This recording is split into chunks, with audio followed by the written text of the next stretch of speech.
Assalamualaikum warahmatullahi wabarakatuh. Alhamdulillah. Assalatu wassalamu ala rasulillah amma ba'd. Kaum muslimin yang dirahmati Allah subhanahu wa ta'ala, kita kali ini akan membahas tentang seorang Gus. Dan ini Gus yang sedang digandrungi oleh banyak orang, ya. Dan kami ada sebuah video dari Gus ini yang sedang ziarah kubur. Katanya itu kuburan seorang kiai. Akan tetapi tata cara ziarah kuburnya ini ada yang aneh kaum muslimin, ya. Coba kita simak videonya dulu.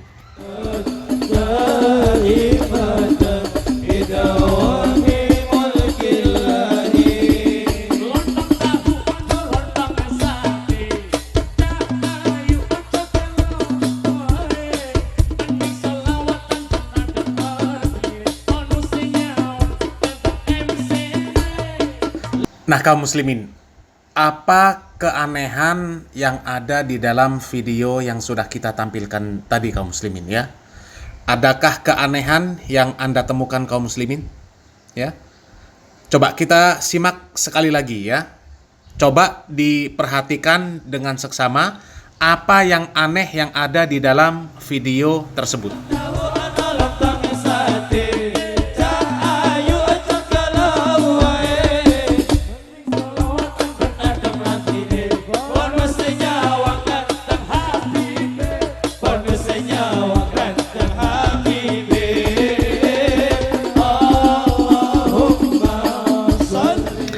Nah, kaum muslimin, sudah ketemu ya apa yang aneh yang ada di dalam video yang sudah kita tampilkan tersebut, ya.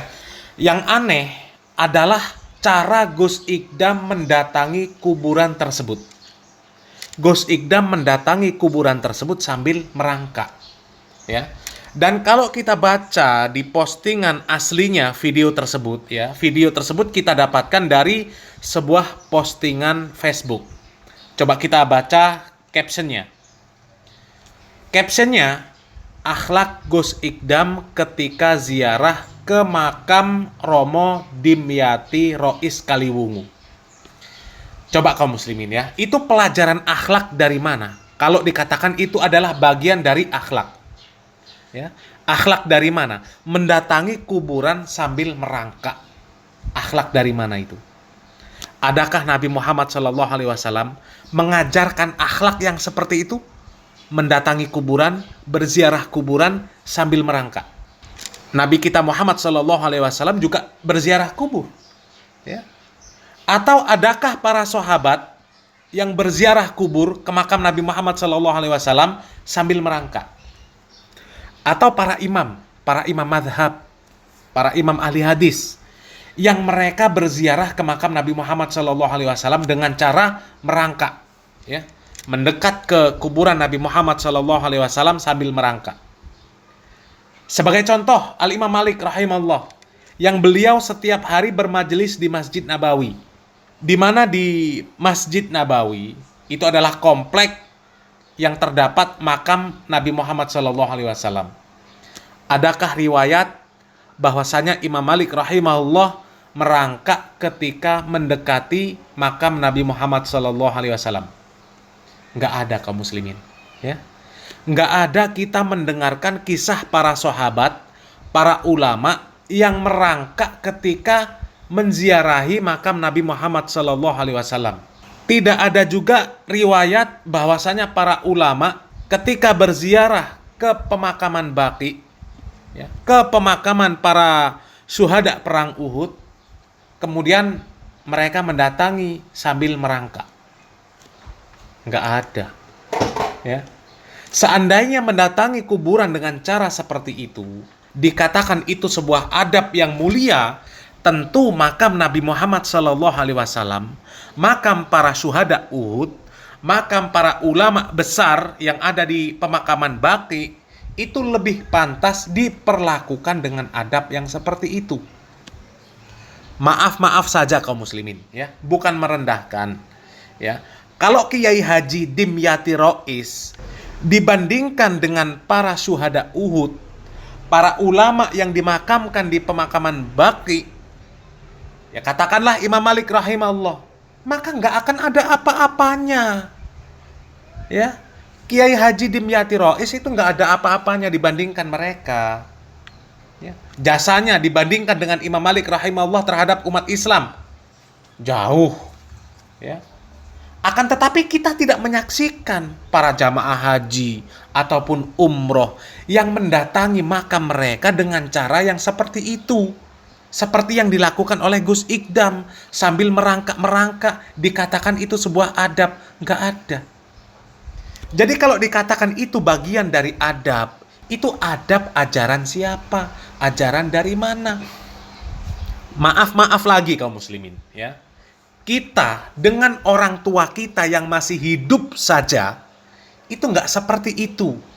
Yang masih hidup ya. Apalagi yang sudah meninggal dunia. Ya. Coba, ada nggak kita kalau mau mendekat ke orang tua kita, kita merangkak-rangkak seperti itu? Nggak ada. Yakin nggak ada. Apalagi ziarah ke makam orang tua kita sambil merangkak-rangkak seperti itu, yakin nggak ada. Lalu kenapa dengan kuburan kok sampai merendahkan diri dengan cara yang seperti itu? Kalau memang itu bagian dari adab, maka orang tua kita yang masih hidup itu lebih berhak kita beradab dengan cara yang seperti itu. Ya. Orang tua kita yang sudah meninggal dunia pun lebih berhak untuk kita berikan adab yang seperti itu. Tapi kenapa tidak kita lakukan yang seperti itu? Karena memang adab yang seperti itu bukan adab yang diajarkan oleh Nabi Muhammad SAW. Ya. Apalagi adab terhadap kuburan. Kuburan siapapun, nggak ada Nabi Muhammad SAW mengajarkan adab yang seperti itu. Nggak ada. Adab ziarah kubur yang seperti itu nggak ada. Mendatangi kuburan orang yang disebut ulama atau apapun lah, ya, mendatangi kuburan dengan cara merangkak seperti itu nggak ada, ya. Padahal Nabi Muhammad SAW mengajarkan bagaimana tata cara, bagaimana adab dalam berziarah kubur. Ya. Nabi Muhammad SAW mengajarkan, bukan tidak mengajarkan. Syariat Islam ini lengkap, sempurna, diajarkan. Ya. Jangankan masalah ziarah kubur, masalah tata cara buang air besar di dalam WC, itu pun diajarkan di dalam agama Islam. Ya. Coba kaum muslimin, kali ini kita simak penjelasan dari Ustadz Farhan Abu Furaihan Hafizahullah Ta'ala yang menjelaskan bagaimana adab berziarah kubur sesuai tuntunan dari Nabi Muhammad Sallallahu Alaihi Wasallam. Adapun adab-adab ziarah kuburan, maka para ulama telah membahasnya di dalam pembahasan ahkam janais yang kesimpulan yang pertama, bagi orang yang masuk ke pemakaman kuburan agar melepaskan alas kakinya. Ya, di dalam sebuah riwayat di masa Nabi ada seorang masuk ke dalam pemakaman tidak membuka sendalnya, maka Nabi memarahinya dan menyatakan ikhla'na alaik, buka kedua sendalmu, kata Nabi SAW. Dan itu bentuk penghinaan terhadap orang yang berada di dalam kuburan. Bahkan sebagian orang sepatunya dimasukkan ke dalam kuburan. Ya, dan di dalam sebuah hadis Nabi menyebutkan ancaman yang amat keras bagi orang yang duduk di atas bangunan kuburan, dan ini amat sering bagi sebagian jamaah yang mengantar jenazah duduk di atas bangunan kuburan. Padahal Nabi menyatakan dia duduk 40 tahun di atas bara api itu lebih baik daripada dia duduk di atas bangunan kuburan. Para ulama sepakat, ya, bahwa membuka alas kaki masuk ke pemakaman sesuatu yang diperintahkan, hanya saja mereka khilaf apakah haram atau makruh. Berarti paling amannya apa? Lepaskan. Kecuali ya isi pemakamannya semuanya duri. Ya, tidak mungkin kita melepaskan kedua alas kaki. Maka fattaqullaha mastata'tum. Tidak mungkin kita lepaskan kedua alas kaki kita sedangkan di dalamnya semuanya duri.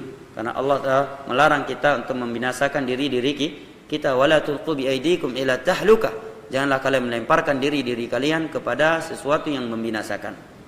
Adab yang kedua adalah menyampaikan salam. Apa salamnya telah datang dalam beberapa hadis yang sahih. Nabi mengucapkan Assalamualaikum ahlad diyar wa inna insyaallahu bikum lahiqun. Dalam beberapa riwayat yang lain Nabi menyatakan yaghfirullahu lakum, semoga Allah mengampuni dosa-dosa kalian. Tayyib. Kemudian Adab berikutnya adalah mengembalikan tanda dari kuburan kalau dia telah hilang. Dalam beberapa asar Nabi menyebutkan dan juga para sahabat menyebutkan bahwa tanda kuburan itu adalah satu jengkal tanah di atasnya.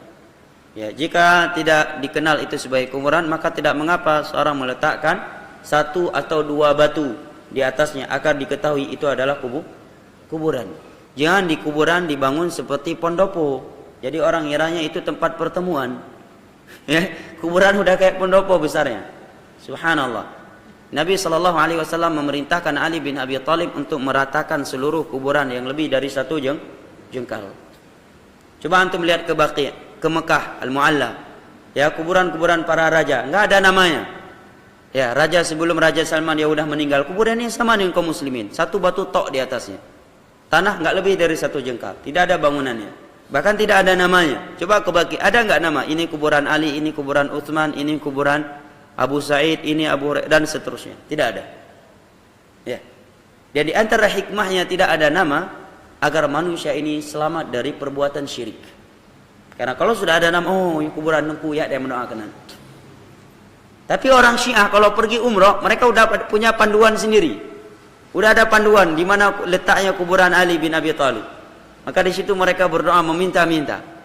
Dan kapan mereka melewati kuburan Utsman dan Abu Hurairah dan yang lain-lainnya, mereka meludahnya. Terkadang di beberapa musim umrah atau haji, itu kuburan waktu itu ditutup oleh para penjaga karena perbuatan sebagian orang yang ingin melakukan kesyirikan. Dan di situ dulu ada polisi-polisi tauhid yang mengingatkan ini syirik, bahkan dikejar. Ya, bahkan tapi urang dayang radang batal pegah-pegah syirik. Dari jauh kejak kono ya pegahnya. Ya, dan seterusnya. Ini beberapa adab. Kedua, adab berikutnya agar mengingat dan mengenang kematian. Ketika kita berada di hadapan pemakaman. Oleh karena itu didapatkan Utsman bin Affan radhiyallahu anhu ketika ziarah kuburan, jenggot beliau itu basah dengan tangisan. Kemudian ditanyakan kepada beliau, aku melihat engkau menangis ketika ziarah kuburan yang tidak kami lihat ketika engkau mendengar surga dan neraka. Maka beliau menjawab, inna hadhil qubur awwalu manazilil akhirah. Aku telah mendengar Nabi SAW bersabda, jawab Utsman bin Affan, bahwa alam barzakh ini adalah jenjang akhirat yang pertama. Barang siapa yang selamat dari jenjang akhirat yang pertama ini, maka yang datang setelah alam barzakh itu akan lebih mudah baginya. Hadis riwayat Imam Muslim. Adab berikutnya agar dia tidak melakukan niyahah, agar dia tidak meratapi mayat. Ya, agar dia tidak meratapi mayat, dan itu salah satu dari dosa besar. Kemudian adab berikutnya agar dia tidak melakukan kesyirikan dan kebid'ahan serta kemaksiatan di dalamnya. Apa kesyirikannya? Menjadikan orang yang telah meninggal sebagai perantara antara dia dengan Allah di dalam beribadah. Seakan-akan Allah tidak bisa langsung mendengar dan mengetahui apa yang dia ibadah. Padahal Allah menyatakan, ud'uni astajib lakum, berdoalah kalian langsung kepadaku, niscaya akan aku kabulkan. Dan menjadikan orang yang telah meninggal sebagai perantara antara kita dengan Allah dalam beribadah, ini salah satu dari bentuk syirik Abu Jahal dan Abu Lahab serta partainya. Allah sebutkan dalam ayat ketiga dalam surat Az-Zumar, ma na'buduhum illa liyuqarribuna ila Allahi zulfa.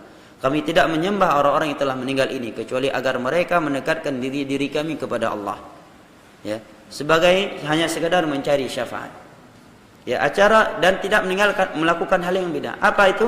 Melakukan ibadah-ibadah yang sama sekali tidak dianjurkan di situ, dan dia khususkan di tempat itu dengan keyakinan bahwa ini adalah sesuatu yang dianjurkan. Membaca Al-Quran, membaca Yasin. Baca Al-Quran boleh, tapi kenapa dikhususkan di kuburan? Mengkhususkan suatu ibadah yang mana ibadah tersebut telah datang anjuran melakukannya secara umum, kemudian kita khususkan dengan suatu cara yang khusus di tempat yang khusus dengan keyakinan bahwa ini sesuatu yang dikhususkan. Ini salah satu dari bentuk mengada-adakan perkara baru dalam perkara agama. Nah, cukup jelas kaum muslimin ya, bagaimana adab dan tata cara dalam berziarah kubur. Di antaranya melepaskan alas kaki, tidak berkata-kata buruk, tidak berbuat bid'ah dan kesyirikan, dan sebagainya ya. Seperti penjelasan Ustadz Farhan Abu Furaihan tadi. Tapi coba kaum muslimin, kalau kita lihat video dari Gus Ikdam tadi, itu kuburannya sudah jadi kayak pendopo, dibangun megah, ya, mendatangi kuburan sambil merangkak, dan itu di sana banyak jamaah, ya. Coba mau ngapain, ya? Mau ngapain? Kalau biasanya ya ngalap barokah ke kuburan. Ya. Jadi di dalam video tersebut banyak sekali menampilkan tata cara ziarah kubur yang menyelisihi tata cara ziarah kubur Nabi Muhammad SAW. Ziarah kubur itu adalah sunnah kaum muslimin, sunnah Nabi Muhammad SAW, dan itu berpahala. Akan tetapi apabila adab dan tata caranya mengikuti adab dan tata cara yang sudah diajarkan dan dicontohkan oleh Nabi kita Muhammad SAW. Dan semoga kita bisa ittiba, bisa mengikuti tata cara bagaimana Nabi Muhammad SAW mengamalkan syariat Islam ini. Semoga yang sedikit ini bermanfaat. Barakallahu fikum. Wassalamualaikum warahmatullahi wabarakatuh.